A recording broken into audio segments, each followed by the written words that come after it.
बुधवार को सुनिए बुधवार की पौराणिक कथाएं। साथ में सुनेंगे धन समृद्धि प्रदान करने वाली बरकत देने वाली माता अन्नपूर्णा की कथा। तो इन सभी कथाओं को श्रद्धा और भक्ति के साथ आप पूरा अवश्य सुनिएगा। प्रेम से बोलिए गणेश जी महाराज की जय हो। बहुत समय पहले की बात है। एक गांव में एक भाई बहन रहते थे। भाई बहुत गरीब था पर उसकी बहन पैसे वाली थी। जब बहन के ननद का विवाह था तब बहन ने ना तो अपने भाई को विवाह में आने का निमंत्रण दिया और ना ही कोई चिट्ठी भेजी। भाई को बाहर वालों से पता चला कि उसकी बहन के ननद का विवाह है। भाई ने अपने गांव वालों को बताया तब गांव वालों ने अपनी बहन से चुनरी, बिछिया और साड़ी जैसा जिनसे बन पड़ा कन्या के लिए दिया। भाई सारा सामान लेकर बहन के गांव पहुंचा। बहन के घर जाने पर बहन की देवरानी बोली, भाभी जी आपके भाई आए हैं। तो बहन ने पूछा कैसे आए हैं और क्या पहना है। तब देवरानी ने कहा पैदल आए हैं, फटी पगड़ी फटी धोती पहने हैं। तो बहन बोली मेरे ससुर हवेली के सामने दुकान में बैठे हैं, मुझे शर्म आती है। भाई को बोलो पीछे के दरवाजे से आए। भाई के आते ही बहन ने भाई को एक कमरे में बंद कर बाहर से ताला लगा दिया।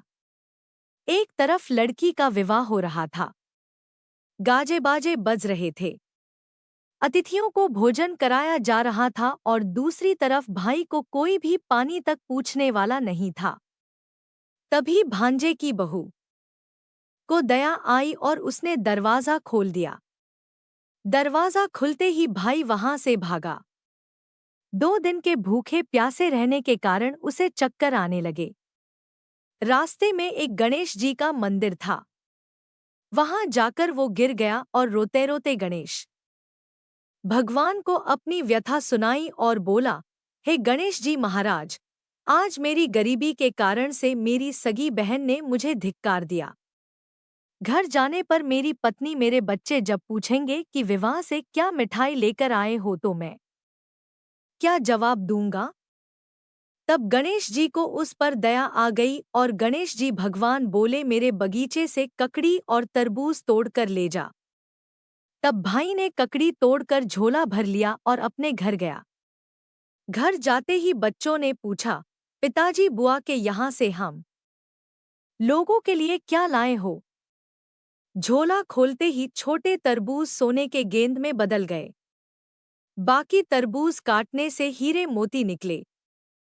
पत्नी बोली, आप बहन के घर से इतना कुछ क्यों लाए। आपकी बहन ने हम लोगों को बहुत ज्यादा दे दिया है। भाई ने कुछ भी जवाब नहीं दिया। गणेश भगवान की कृपा से उनके दिन बदल गए। भाई का काम धंधा जोरों से चलने लगा।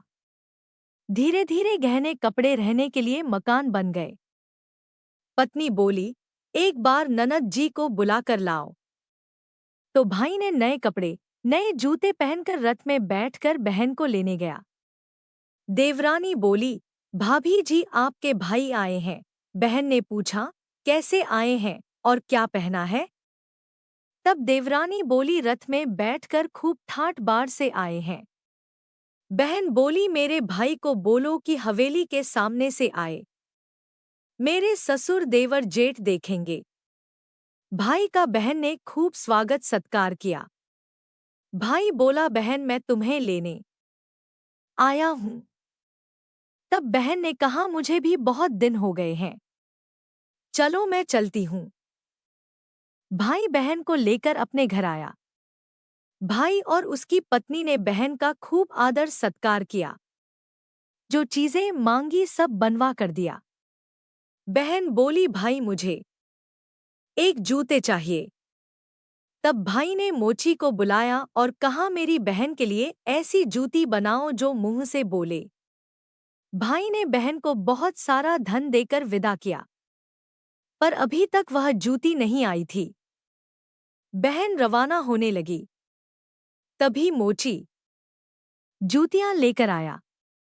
बहन की जूती पहनते ही जूतियां बोली, निर्धन भाई की पैसे वाली बहन गणेश जी का बगीचा नहीं होता तो आज क्या करती? बहन तब भाई की पत्नी से पूछने लगी, यह कहाँ से आवाज आ रही है? तभी भाई ने कहा, सुबह का समय है, कोई जीव जंतु बोल रहे होंगे। भाई ने घोड़ेगाड़ी को जल्दी जाने को कहा। बहन के जाते ही पत्नी जिद करके बैठ गई कि जूतियां क्या बोल रही थी।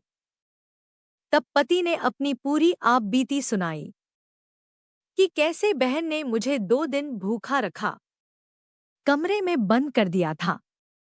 भांजे की बहू ने दरवाजा खोला तब मैं बाहर आया और गणेश जी की शरण में जा पहुंचा।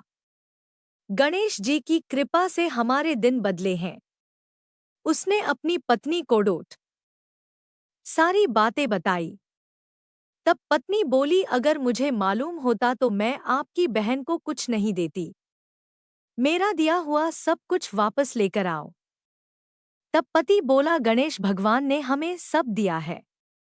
अगर वह मुझे भूखा प्यासा कमरे में बंद नहीं करती तो मैं गणेश भगवान के मंदिर में क्यों जाता? क्या मैं गणेश जी को अपना दुखड़ा सुनाता? तुम अपना मन मैला मत करो और अपने पर तो गणेश जी की कृपा है और किस चीज की कमी है। फिर दोनों गणेश जी के आगे झुककर प्रणाम करते हैं और जयकारा लगाते हैं। हे गणेश जी महाराज, जैसी कृपा आपने गरीब भाई पर की वैसे ही अपने सभी भक्तों पर अपनी कृपा बनाए रखना। तो प्रेम से बोलिए, गणेश जी महाराज की जय हो। आइए अब सुनते हैं गणेश जी महाराज की अगली पौराणिक कथा। एक बार देवी तुलसी विवाह हेतु वर ढूंढने के लिए तीर्थ यात्रा पर निकली थी और ढूंढते ढूंढते वह गंगा किनारे पहुंच गई। उस समय गणेश भगवान गंगा किनारे तप कर रहे थे। उन्हें देखते ही देवी तुलसी उन पर मोहित हो गई और उनके मन में गणेश भगवान से विवाह की इच्छा उत्पन्न हुई। फिर देवी तुलसी ने गणेश जी के पास जाकर उनका ध्यान भंग कर दिया। आंखें खोलने के बाद गणेश भगवान के सामने देवी तुलसी खड़ी थी, लेकिन सामने एक स्त्री है। इसलिए अपने क्रोध को नियंत्रण में रखकर गणेश भगवान ने पूछा, आप कौन है देवी? और मेरा ध्यान भंग करने का क्या कारण है? तो जवाब में देवी तुलसी ने अपने परिचय के साथ गणेश जी से विवाह की बात कर ली। उत्तर में गणेश भगवान जी बोले, देवी मैं ब्रह्मचारी हूँ, इस वजह से मैं विवाह नहीं कर सकता। अपने विवाह प्रस्ताव के लिए ना सुनने के बाद देवी तुलसी क्रोधित हो गई और उन्होंने गणेश जी को श्राप दे दिया कि उनका ब्रह्मचर्य टूटेगा और उनके 2 विवाह होंगे। इस बात पर गणेश भगवान भयंकर क्रोधित हो उठे, क्योंकि एक तो वह स्त्री है इसलिए। ध्यान भंग करने पर भी गणेश जी ने कुछ नहीं कहा और इतनी विनम्रता से बात करने पर भी उन्हें श्राप दिया गया। फिर गणेश जी ने भी देवी तुलसी को श्राप दे दिया कि तुम्हारा विवाह शंखचंड नाम के असुर के साथ होगा। एक देवी होकर भी उनका विवाह एक राक्षस से होगा। यह जानकर देवी तुलसी विचलित हो गई और विनायक जी से इस कठोर श्राप से मुक्ति दिलाने की क्षमा याचना करने लगी। फिर गणेश जी को तुलसी देवी पर दया आ गई। वे बोले कि मेरा श्राप तो बदल नहीं सकता, वह तो सच होकर ही रहेगा। लेकिन अगले जन्म में तुम एक पेड़ बनोगी और भगवान महाविष्णु जी को अत्यंत प्रिय होंगी। उनकी पूजा में भी तुम्हारा एक महत्वपूर्ण स्थान होगा और कलयुग के इंसानों को तुम मोक्ष का मार्ग दिखाओगी। लेकिन तुमने मेरा तप भंग किया है और मुझे ब्रह्मचारी होकर भी 2 विवाह का श्राप भी दिया है। इसलिए मेरी किसी भी प्रकार की पूजा में तुम निषिद्ध रहोगी। इस प्रकार देवी तुलसी गणेश भगवान की पूजा में निषिद्ध हो गई। प्रेम से बोलिए, गणेश भगवान की जय। आइए सुनते हैं गणेश जी के विवाह की कथा। भगवान गणेश का मुख हाथी का है और एक दांत भी टूटा हुआ है। इन्हीं 2 कारणों की वजह से उनका विवाह नहीं हो पा रहा था। इस बात से गणेश जी महाराज अक्सर नाराज रहा करते थे। एक दिन एक देवता के आग्रह पर विनायक जी उसके विवाह में अपनी उपस्थिति दर्शाने गए। विवाह स्थल पर पहुंचने के बाद कुछ देवताओं ने मिलकर गणेश भगवान का समय पर विवाह न होने के कारण उपहास किया, जिससे गणेश जी बहुत ही अधिक नाराज हो गए। उसी दिन उन्होंने ठान लिया कि जब तक मेरा विवाह नहीं होता तब तक मैं किसी भी देवता का विवाह नहीं होने दूंगा। गणेश भगवान के पास विवाह और अन्य संदेश लाने का काम उनके प्रिय वाहन मूषक राज करते थे। अब मूषक राज जब भी किसी देवता के विवाह का समाचार लाते तब गणेश जी उसे आदेश देते और मूषक राज अपनी सेना के साथ जाकर उस विवाह के मंडप को गिराकर तहस-नहस कर देते और बारातियों को भी भगा देते। इस तरह गणेश जी और मूषक राज की मिलीभगत की वजह से किसी भी देवता का विवाह नहीं हो पा रहा था। गणपति जी के व्यवहार से तंग आकर सभी देवी देवता भगवान शिव और माता पार्वती जी के पास पहुंच गए और इस विराट समस्या का समाधान मांगने लगे। भगवान शिव और माता पार्वती ने कहा कि इसका हल तो आपको केवल ब्रह्मदेव जी के पास ही मिल सकता है। कृपा करके आप ब्रह्मलोक को जाएं। तब माता पार्वती और महादेव जी को प्रणाम करके सभी देवी देवता ब्रह्मा जी के पास प्रकट हुए। देवताओं की समस्या को ठीक से सुनने के बाद ब्रह्मा जी ने अपनी योग शक्ति से 2 कन्याओं का निर्माण किया। कन्याओं का नाम था रिद्धि और सिद्धि। वह दोनों ब्रह्मा जी की मानस पुत्रियां थीं। उन्हें लेकर ब्रह्मा जी गणेश महाराज के पास गए और उनसे अपनी पुत्रियों को डोट ज्ञान एवं शिक्षा प्रदान करने का निवेदन करने लगे। ब्रह्मा जी का मान रखने के लिए एकदंत भगवान ने रिद्धि और सिद्धि को शिक्षा देना आरंभ किया। फिर उस दिन के बाद से जब भी मूषक राज किसी विवाह की खबर लेकर आते हैं, उस वक्त रिद्धि और सिद्धि गणेश जी को अपनी बातों में उलझा कर रखती थी। इस तरह गणेश जी का ध्यान किसी और विषय पर रहता और दूसरी तरफ देवताओं का विवाह संपन्न हो जाता। एक दिन बुद्धि के देवता भगवान गणेश जी को यह बात समझ आ गई, लेकिन उनके क्रोध में आने से पहले ही ब्रह्मदेव अपनी दोनों पुत्रियों के साथ वहां पर प्रकट हो गए। रिद्धि और सिद्धि को सामने देखते ही गणेश जी का क्रोध बढ़ने लगा, किंतु विनायक जी के मुख से कोई भी शब्द निकलने के पहले ही भगवान ब्रह्मदेव ने कहा है, गणेश जी आपने स्वयं ही मेरी पुत्रियों को शिक्षा दी है और अब मुझे इन दोनों के विवाह योग्य कोई वर नहीं मिल रहा। मेरी आपसे विनती है कि आप ही रिद्धि और सिद्धि से विवाह करके मुझे धन्य कीजिए। परमपिता ब्रह्मदेव जी की शांत वाणी को सुनकर गणेश जी का क्रोध शांत हो गया और वे उस विवाह प्रस्ताव के लिए हंसी खुशी राजी हो गए। विवाह के बाद अपनी दोनों पत्नियों से उन्हें 2 पुत्र प्राप्त हुए, जिनका नाम रखा गया शुभ और लाभ। तो प्रेम से बोलिए भगवान गणेश जी की जय। आइए अब सुनते हैं धनेश्वरी सुख समृद्धि प्रदान करने वाली अन्नपूर्णा माता की कथा। प्राचीन काल की बात है, पुरुषोत्तमपुर नामक गांव में एक बहुत धर्मात्मा सेठ जी रहा करते थे। उनके 5 पुत्र और एक सबसे छोटी पुत्री थी। उसका नाम गौरी था। सेठ जी का भरा पूरा परिवार था। सेठ जी ने अपने सभी 5 पुत्रों का विवाह कर दिया था और जब छोटी बेटी गौरी विवाह के योग्य हुई तो उन्होंने उसका विवाह एक दूसरे नगर के अपने ही समान धनी परिवार में कर दिया। अब सेठ जी की पुत्री गौरी दुल्हन बनकर जिस घर में गई, वहां उसका पति अपने माता पिता का इकलौता पुत्र था। अब गौरी बड़ी ही प्रसन्नता पूर्वक अपने ससुराल में रहने लगी। गौरी बड़ी ही सदाचार, गुणवान तथा रूपवती थी। एक दिन की बात है, जब 1.25 महीना हो गया तब सास ने गौरी को रसोई संभालने के लिए दे दिया। रसोई की सारी बातें समझा दी। गौरी अपनी सासू माँ के पांव छूकर रसोई में प्रवेश करती है। तब सास ने कहा, बहू रोज सुबह जल्दी उठकर पूजा पाठ करके रसोई में प्रवेश करना। फिर खाना बनाना। रोटी बनाते समय पहली रोटी गाय को और अंतिम रोटी कुत्ते की बनाना मत भूलना। इस प्रकार सास ने गौरी को सब कुछ समझा दिया। गौरी 4 लोगों के लिए खाना बनाती है और खाना बनाकर अपने पूरे परिवार को खिलाती है। जब अंत में खुद खाने के लिए बैठती है तब वह देखती है कि उसके लिए तो रोटी बची ही नहीं। वह चावल, दाल और सब्जी खाकर पानी पी लेती है।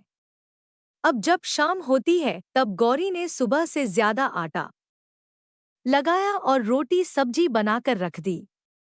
जब रात्रि में सब लोग खा लेते हैं तो फिर से जब गौरी खाने के लिए बैठी रोटी का डब्बा खोलती है तो उसमें एक भी रोटी नहीं थी। यह देखकर उसे बड़ा ही आश्चर्य होता है कि उसने तो सुबह से भी ज्यादा आटा लगाया था लेकिन रोटियां बची ही नहीं। अब वह सिर्फ सब्जी खाकर पानी पीकर सो जाती है। अगले दिन फिर उसने कल से 2 गुना ज्यादा आटा लगाया और रोटियां बनाई लेकिन फिर से उसे रोटी नहीं मिली। सभी रोटियां खत्म हो गई थी।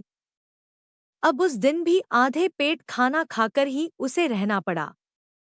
इसी प्रकार गौरी चाहे जितना भी आटा लगाती रोटियां उसे नहीं मिलती। यह हर रोज का काम हो गया था।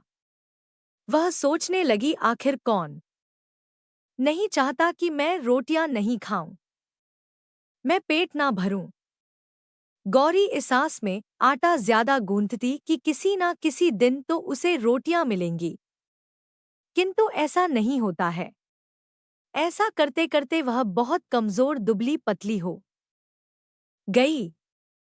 तो दोस्तों, ऐसे ही एक दिन की बात है जब गौरी रसोई में सब्जियां काट रही थी तो गलती से चाकू से उसका हाथ कट जाता है और वह रोटियां नहीं बना पाती। तो उसकी सासू माँ ने कहा, बहू रहने दो, आज मैं रोटियां बना देती हूँ। तो गौरी ने कहा, नहीं सासू माँ, आप आटा लगा दीजिए, मैं रोटियां बना दूंगी। तो दोस्तों, उस दिन सासू माँ ने आटा लगाया और फिर बहू को दिया। बहू रोटियां बनाकर रख देती है। घर के सभी सदस्य रात के समय जब खाना खाने लगते हैं, सब लोग जब खाना खा लेते हैं, तब बारी आती है गौरी की। तो वह बहुत दुखी मन से खाना खाने बैठती है। वह सोचती है, आज तो सासू माँ ने आटा गूंथा है, वह भी बहुत कम। आज तो मेरे लिए रोटियां बची ही नहीं होंगी। यह सोचकर बहू मन ही मन बहुत दुखी होती है। किंतु जब वह रोटी के डिब्बे को खोलती है तो उसने देखा कि उसमें 4-5 रोटियां पड़ी है। यह देखकर बहू बहुत खुश होती है। अब क्या था? ऐसे ही 7 दिनों तक बहू की सासू माँ आटा गूंथने लगी और बहू रोटियां बनाती थी। बहू को रोज रोटियां मिलने लगी। इन 7 दिन बहू ने भर पेट खाना खाया। जब 8वां दिन आया तो बहू का हाथ भी ठीक हो गया था। तब सासू माँ ने कहा कि गौरी बेटा, क्या मैं आज आटा गूंथ दूं या फिर तुम आटा गूंथ लोगी? तब गौरी ने कहा, नहीं माँ, मेरा हाथ अब ठीक हो गया है, मैं आटा गूंथ दूंगी। उस दिन गौरी ने आटा गंथा और रोटियां बनाईं। सबको प्रेम पूर्वक खाना खिलाया। जब उसके खाने की बारी आई तब उसने देखा कि रोटी के डिब्बे में तो रोटी है ही नहीं। पूरी रोटी खत्म हो गई। यह देखकर वह गौरी बहुत ही आश्चर्य में पड़ जाती है। वह सोचती है, जब तक सासू माँ ने आटा लगाया तब तक तो मुझे रोटियां मिलती थी, लेकिन जब से मैं आटा गूंथने लगी तो मुझे रोटियां ही नहीं मिलती, जबकि सासू माँ मुझसे बहुत ही कम आटा गूंथती। इसके बाद भी पूरा परिवार उसमें खा लिया करता था। ऐसी क्या बात है? यह सारी बातें सोचकर गौरी बहुत ही परेशान हो जाती है और दिन भर दुखी रहती थी। एक दिन की बात है। गौरी के पति ने गौरी से पूछा कि गौरी, तुम इतना उदास क्यों रहती हो? इतना सारा धन संपत्ति सब तुम्हारा ही तो है। तुम्हें रोकने टोकने वाला कोई नहीं है। तुम अपने मन से अपनी पसंद का भोजन बनाकर खाती हो। तुम दिन प्रतिदिन इतनी कमजोर कैसे होती जा रही हो?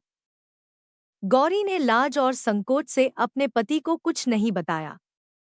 तब उसके पति ने सोचा कि शायद उसकी पत्नी को उसके माता पिता की याद आ रही है। इसलिए अगले दिन गौरी का पति अपने माता पिता से कहता है कि पिताजी, मुझे लगता है कि गौरी को उसके माता पिता की याद आ रही है। मैं उसे उसके मायके ले जाकर सबसे मिलवा लाता हूँ। अपने बेटे की बात सुनकर गौरी के सास ससुर तैयार हो जाते हैं और उसे जाने की अनुमति दे देते हैं और कहते हैं, बेटा, यदि बहू को अपने माता पिता से मिलकर प्रसन्नता होती है तो अवश्य ही तुम उसे उसके मायके ले जाओ। अब गौरी का पति अपनी पत्नी को लेकर उसके मायके जाता है। दामाद और बेटी को देखकर उनका बहुत ही आबगत होता है। तरह तरह के व्यंजन बनाए जाते हैं, उन्हें खिलाए जाते हैं। बहुत सेवा सत्कार होता है। उसी दिन रात्रि में समय मिलने पर गौरी की माँ ने अपनी बेटी को कोने में ले जाकर पूछा, बेटी, तुम इतनी दुब्बली पतली कैसे हो गई? तुम तो बहुत ही कमजोर दिख रही हो। क्या बात है? तुम्हें कौन सी बात खाए जाती है? क्या तुम्हारे ससुराल वाले तुम्हारी चिंता नहीं करते? तुम्हें दुख देते हैं? या ऐसी कौन सी बात है जिससे तुम्हारी यह दशा हो गई है? अपनी माँ की बात सुनकर गौरी अपनी सारी परेशानी, सारी चिंताएं, सब कुछ बताती है। अपनी बेटी की बात सुनकर गौरी की माँ ने कहा, बेटी, हमें लगता है माता अन्नपूर्णा तुमसे नाराज हो गई है। इस विषय में तो मैं कुछ नहीं कर सकती क्योंकि तुम्हारे ससुराल में हमारा बोलने का कोई अधिकार नहीं है। इसलिए मैं तो कहूंगी कि तुम यहाँ से जाने के बाद इस विषय में अपनी सास और ससुर से बात करना। वही कुछ हल बताएंगे और तुम्हारी समस्या का समाधान होगा। बेटी, माँ अन्नपूर्णा जिससे नाराज होती है उसके साथ ऐसा ही होता है। अब अपनी माँ की बातें सुनकर गौरी निश्चय करती है कि वह सारी बातें अपनी सासू माँ से कहेगी। अब जब सुबह का समय होता है तो गौरी अपने माता पिता से विदाई लेकर अपने ससुराल आ जाती है और ससुराल आने के बाद वह अपने सासुर और पति से सारी बातें कह सुनाती है। वह कहती है, माँ जी, जब से मैंने रसोई संभाला है, मैं खाना बनाती हूँ, तब से मुझे एक भी दिन रोटियां नहीं बचती। मैं बिना खाए ही सो जाती हूँ। किसी किसी दिन पानी पीकर ही सो जाती हूँ। किसी किसी दिन चावल सब्जी खाती हूँ।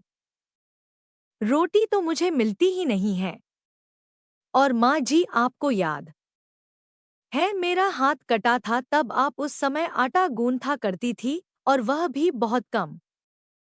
फिर भी मेरे लिए रोटियां बचा करती थी और मैं भर पेट खाना खाती थी।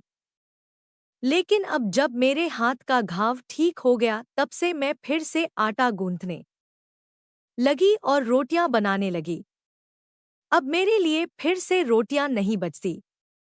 मैं आधे पेट ही खाना खाती हूँ। अपनी बहू की बातें सुनकर सास को सब कुछ समझ में आ गया। उसने कहा, बहू, यह शायद मेरी ही गलती है। मैंने तुम्हें सब कुछ बताया, सब कुछ सिखाया, लेकिन एक बात तो बताना भूल ही गई। ऐसा कहकर सास अपनी बहू का हाथ पकड़कर गौरी को रसोई में ले जाती है। एक परात में आटा निकालकर उस आटे को अच्छे से गूंथती है। गूंथने के बाद उस गूंथे हुए आटे पर अपनी उंगलियों के 5 छाप लगा देती है और कहती है कि बहू, यह माँ अन्नपूर्णा का छाप होता है, उनका चिन्ह माना जाता है। आटा लगाने के बाद कोई भी स्त्री इस तरह छाप लगाती है तो उसके घर में बरकत होती है। इसका अर्थ यह है कि माँ अन्नपूर्णा की कृपा सभी परिवार वालों पर बरसे और कोई भी सदस्य भूखे पेट ना सोए। बहू, मैं तुम्हें ऐसा बताना भूल गई। तुम आटा लगाते वक्त आटे पर अपनी 5 उंगलियों का छाप छोड़ देना और माँ अन्नपूर्णा तुम्हारे ऊपर अवश्य ही कृपा करेंगी। तुम कभी भी खाली भूखे पेट नहीं सोगी। यह बरकत का चिन्ह होता है। अब अपनी सासू माँ की बात सुनकर बहू हर रोज आटा गूंथती और फिर उस पर अपनी 5 उंगलियों की छाप छोड़ देती और फिर रोटियां बनाती। अब बहू को हर रोज रोटियां मिलने लगी। वह भर पेट भोजन करने लगी और स्वस्थ भी हो गई।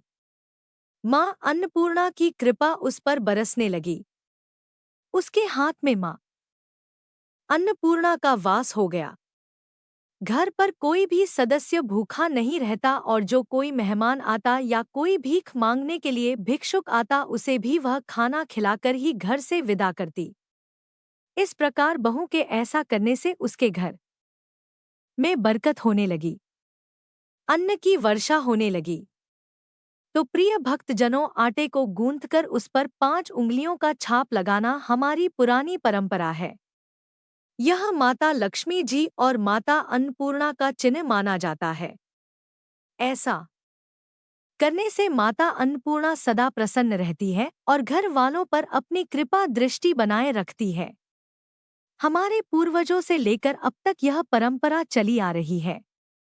सभी माताएं बहनें अपनी 5 उंगलियों की छाप आटे पर अवश्य ही लगाती हैं और मां अन्नपूर्णा से प्रार्थना करती है कि सबका पेट भरना, सबका कल्याण करना और घर में अन्न धन की वर्षा करना। तो प्रेम से बोलिए अन्नपूर्णा माता की जय। ओम नमः शिवाय। जय माता दी। जय भोलेनाथ। ओम श्री गणेशाय नमः। आज की कथाएं अगर आपको पसंद आती है तो हमारे चैनल को सब्सक्राइब करके बेल आइकन जरूर प्रेस करिएगा और वीडियो को लाइक कीजिएगा। कमेंट में गणेश भगवान और अन्नपूर्णा माता की जय भी जरूर लिखिएगा।